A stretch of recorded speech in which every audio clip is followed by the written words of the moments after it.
Elizabeth Rossetto, Gabriela Brabo 2. Palavras-chave: subjetividade, constituição, sociogênese, intersubjetividade, mediação. 1. Professora do colegiado do curso de Pedagogia da UniOeste, mestre em Educação, aluna do programa de pós-graduação em Educação da Universidade Federal do Rio Grande do Sul /UFRGS nível doutorado, linha Processos de Exclusão e Participação em Educação Especial e membro do NEPIE Núcleo de Estudos em Política de Inclusão Escolar. ifem2006@yahoo.com.br 2. Psicóloga, mestre em Educação, assessora técnica para o processo de inclusão escolar e social do aluno com necessidades educacionais especiais, aluna do programa de pós-graduação em Educação da Universidade Federal do Rio Grande do Sul /UFRGS nível doutorado, linha O sujeito da educação, conhecimento, linguagem e contextos. Membro do NEPIE, Núcleo de Estudos em Políticas de Inclusão Escolar. ifemaiosibilapa@hotmail.com. Elizabeth Rossetto, Gabriela Braborevista@gmail.com. 2. Enclosed Format, denominou subjetividade privatizada. Porém, tal conceito, que remetia às ideias liberais e românticas da época, não perdurou diante da insegurança sobre esta pretensa singularidade e liberdade do indivíduo, porque se fundamentava numa ilusão de sujeito abstrato, a parte de sua, denominou 2. Enclosed Format, denominou subjetividade privatizada. 2. Enclosed Format, tri categories are focused in these process, de emphasis in the intra-individual fact, denominou subjetividade privatizada. Porém, tal conceito, que remetia às ideias liberais e românticas da época, não perdurou diante da insegurança sobre esta pretensa singularidade e liberdade do indivíduo, porque se fundamentava numa ilusão de sujeito abstrato, a parte de sua cultura, desconectado de sua história e relações sociais nas quais estava inserido. A ascensão da psicologia como ciência surgiu da necessidade de controle e previsão do comportamento individual em contraposição à ideia de subjetividade privada, sob o modelo baseado na metáfora da máquina perfeita, estabilidade, ordem e equilíbrio, no qual a ideia de autonomia e iniciativa soava como uma subversão dessa mesma ordem e equilíbrio. Neste novo paradigma, a subjetividade foi vista enquanto interioridade não dizível e não acessível, e o sujeito, somente enquanto exterioridade observável, comportamento. Molon, 2003. É com esse reducionismo conceitual que entramos no século XX, de sujeito cognoscente a sujeito empírico, a consciência limitada à cognição e a subjetividade desprezada pela objetividade, sendo esta observável e aquela inefável. Com isso, o objeto da psicologia se perdeu, a saber, a experiência da subjetividade. E é nesse panorama que surge Vygotsky, cuja obra evidencia essas ambiguidades cometidas durante a consolidação da psicologia como ciência, mas vai além, na medida em que pretendeu entender a constituição do sujeito inserido em uma determinada cultura. Ele olhou para a ciência psicológica de maneira diferente, acreditou que o eixo teórico-metodológico da psicologia, necessariamente, passaria pelo reconhecimento e valoração do sujeito. Criticou tanto as psicologias subjetivistas idealistas quanto as psicologias objetivistas mecanicistas, defendendo a unidade entre a psique e o comportamento, unidade mas não identidade, e a correlação entre fenômeno subjetivo e fenômeno objetivo. Molon, 2003. p. 18. Vygotsky, 1993, abriu caminho para uma psicologia que possibilitasse a construção de um sujeito social, por meio da compreensão da constituição desse sujeito e da subjetividade na processualidade. Para isso, pesquisou os sistemas psicológicos que ocorrem no processo de individuação do homem, cuja culminância seria a subjetividade, agora em toda a sua plenitude, sendo que esse processo não desvincula o homem de sua inserção social e histórica em uma cultura. Em outras palavras, sujeito e subjetividade são constituídos e constituintes nas e pelas relações sociais. Elizabeth Rossetto, Gabriela Braborevista@gmail.com. Embora haja um consenso quanto ao papel da realidade social na formação do sujeito individual, alguns questionamentos e controvérsias a respeito desse papel e da gênese dos processos individuais dividem os autores atuais em duas categorias, uma que tende a privilegiar o funcionamento intraindividual e outra, o interindividual. O funcionamento voltado para o caráter intraindividual foi denominado de sociogênese e o de caráter interindividual, de intersubjetividade. ênfase no funcionamento intraindividual ou a sociogênese. Dentre os autores preocupados em explicar a constituição do sujeito pelo funcionamento intraindividual, a maior referência é Jan Valsiner. Privilegiando em seus estudos a sociogênese, que enfatiza a relevância do mundo social na formação das funções psicológicas, em contraposição à psicogênese, Valsiner preocupou-se em verificar de que modo esse mundo social participa de maneira marcante na formação do sujeito sem que este se dilua naquele ou apenas o reflita. Assim, identificou dois modelos de transmissão cultural, unidirecional e bidirecional, e propôs um terceiro, ao qual chamou de co-construtivismo. O modelo unidirecional se resume na transmissão de ideias sem qualquer crítica, o que concebe a socialização como algo passivo e despersonalizado. Nele, o indivíduo seria simplesmente um depositário de normas e padrões de conduta sobre os quais não refletiria, apenas acataria.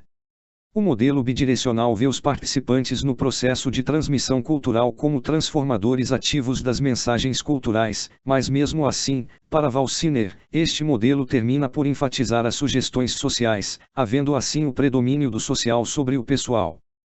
Preocupado com a construção conjunta do sujeito pela sociedade e pela pessoa, com vistas à preservação e sobrevivência desta última, Valsiner desenvolve a perspectiva co-construcionista.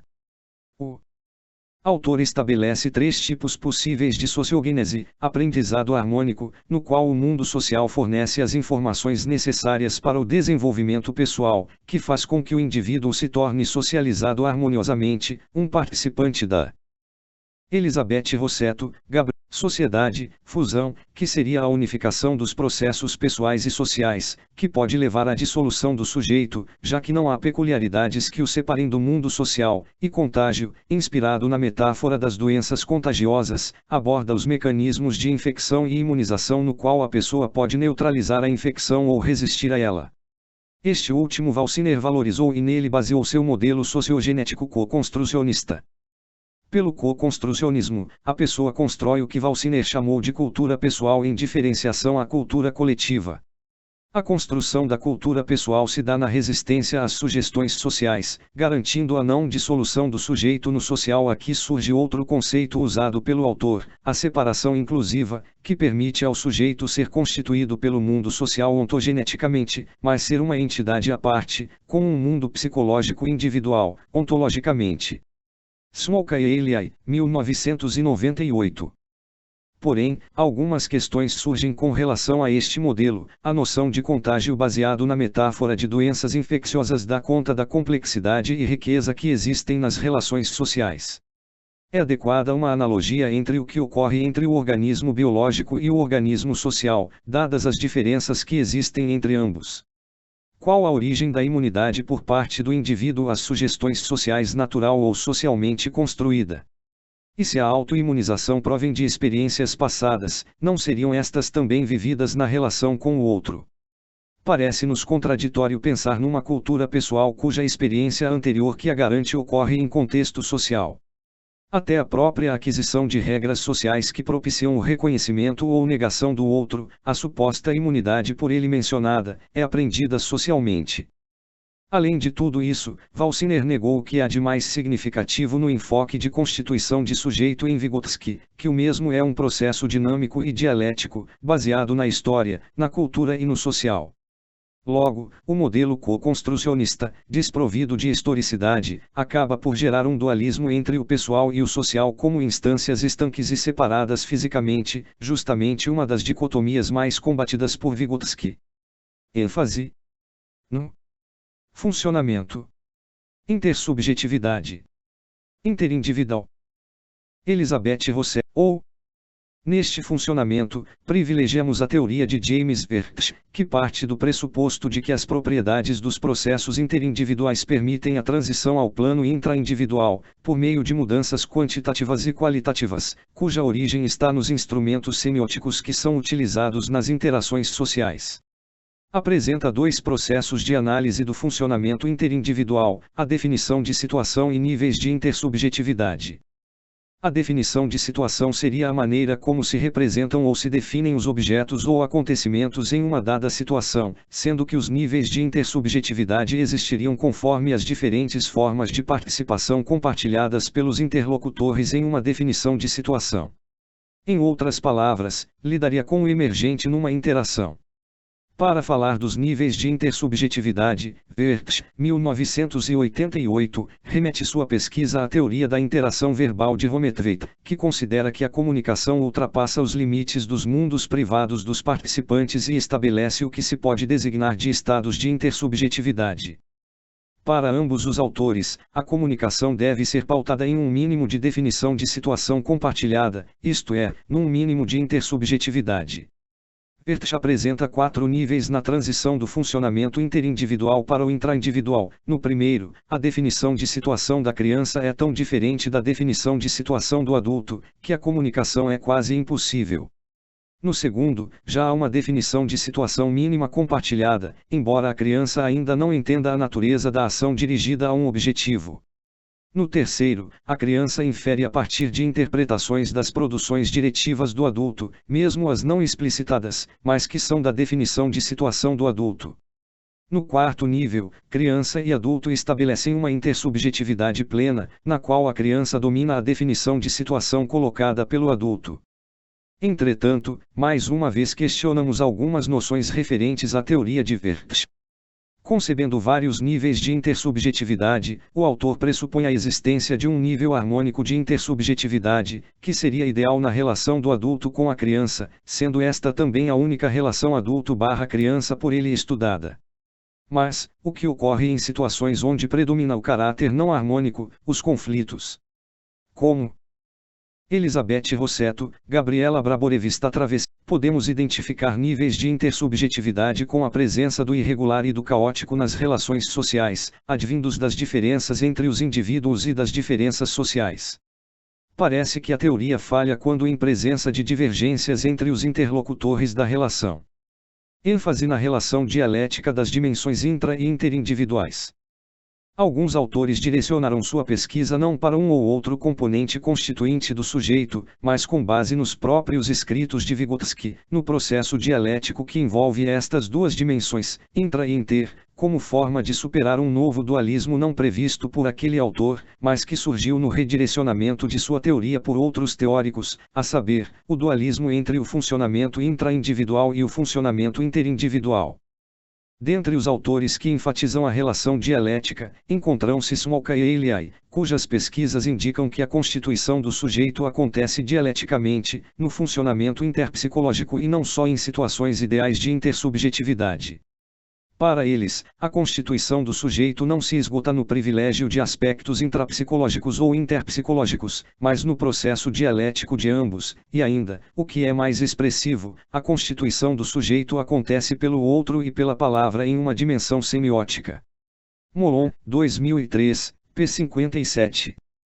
Para superar a concepção de sujeito abstrato, Goes, 1993, refere a constituição do sujeito pressupondo, simultaneamente, a intersubjetividade constitutiva e a singularidade do sujeito.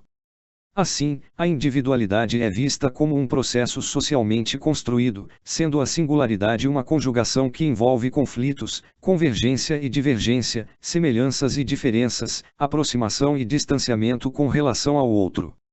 Em última análise, o sujeito seria uma composição nada uniforme ou regular, não harmônica, dessas tensões e sínteses. Para explicar essa composição, Pino, 1993, busca em Vallon 3 momentos de significação para a constituição do sujeito. No primeiro, há um processo fusional do eu no.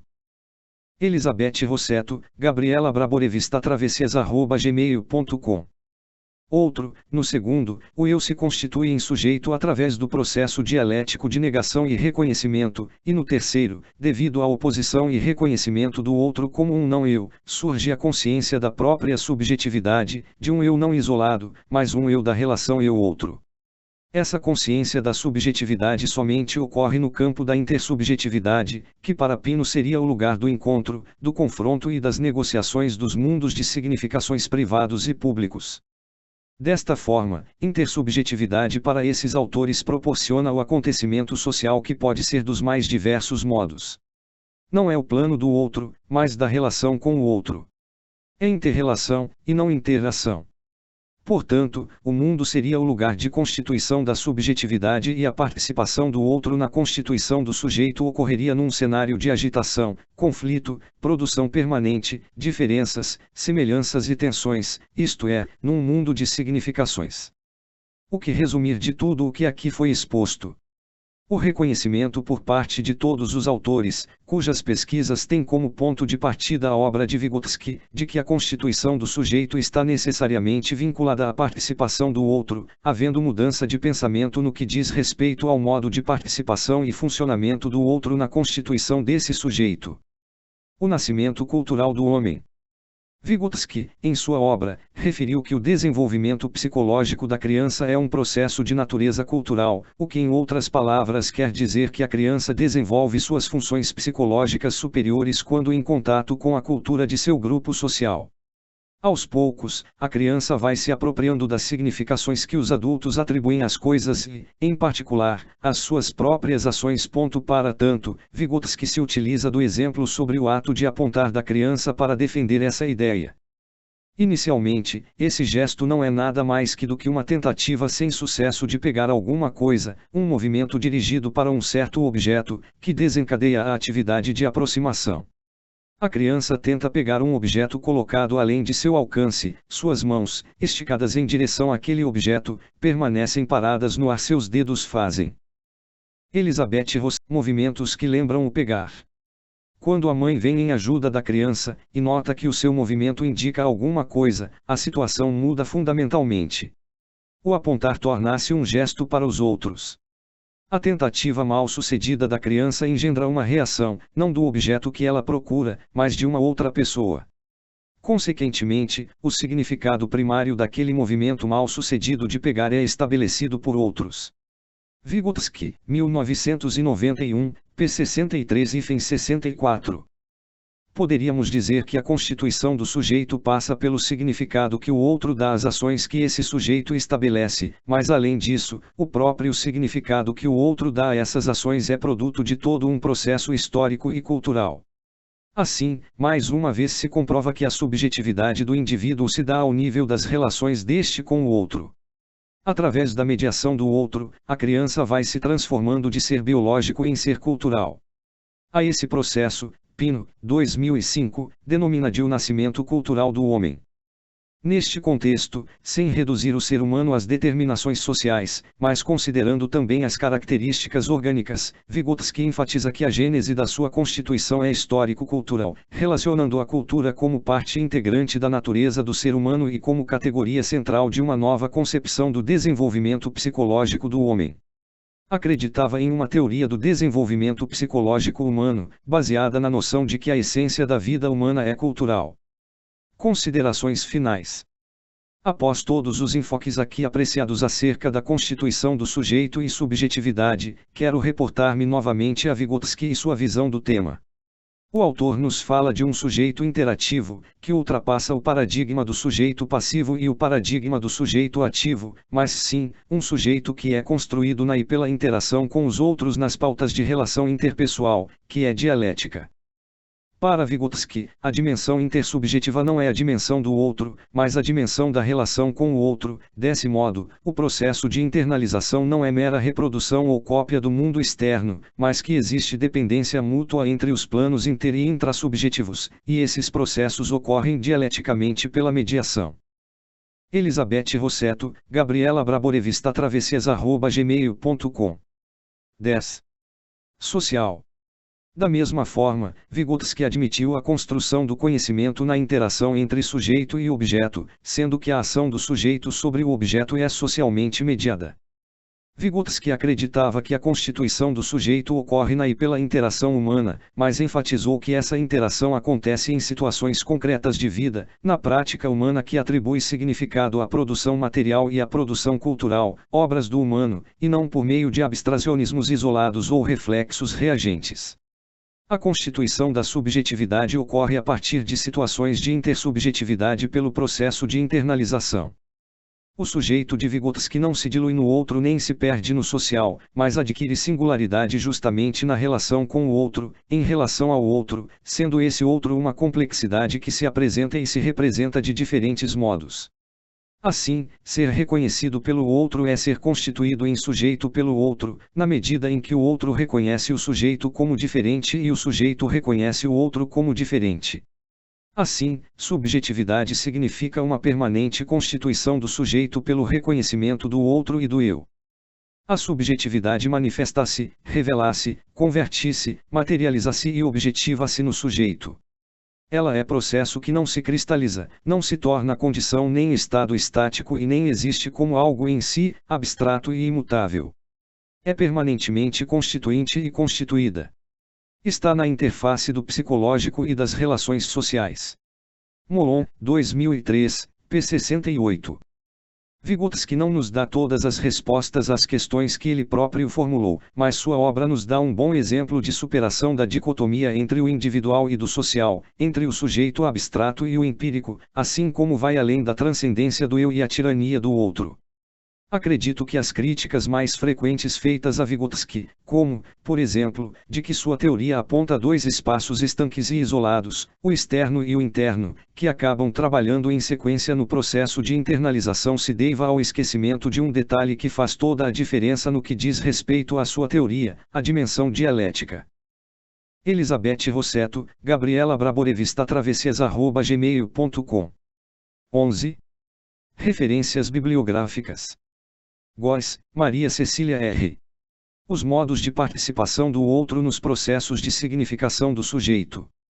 Temas em Psicologia, 1, p15. Ribeirão Preto, Sociedade Brasileira de Psicologia, 1993. Molon, Susana Inês. Subjetividade e Constituição do Sujeito em Vygotsky. Petrópolis, RJ, Vozes, 2003. Pino, Angel. Processos de significação e constituição